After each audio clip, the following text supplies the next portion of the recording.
From saber-tooths to soulmates, where did marriage come from? On social media, we're always debating traditional and non-traditional marriages, but my question is, where did marriage even come from? We've all probably heard about the prehistoric times where the women watch the kids, the men hunt the food, etc., etc., but what we don't talk about is the mix of monogamous and polygamous relationships. It was different back then. They traveled in packs, so it wasn't no fun until they all got some.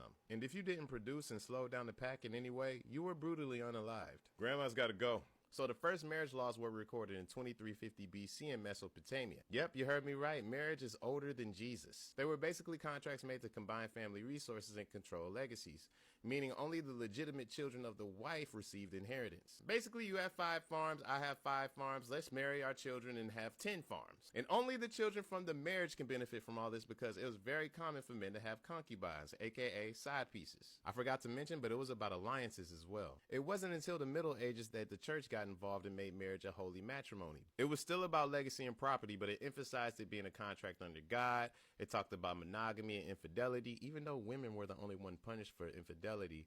And it also talked about parental approval. And also, it made divorce illegal. And you had to make your marriage a public spectacle because not only did people need to know, but it was literally banned to have secret unions. Before that, there were actually instances where people would go to court and claim somebody as their wife, and the court would side with them.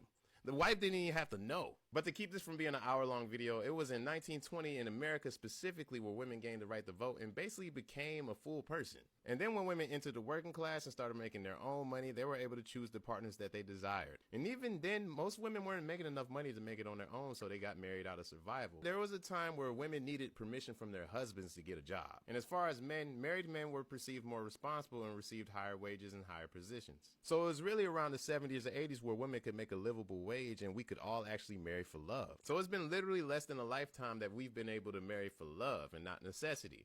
So that's why we have all these conflicting ideals of how it should be. And the truth is, there's no one size that fits all. Follow me, and if you like history like I do, let me know. I'll make more.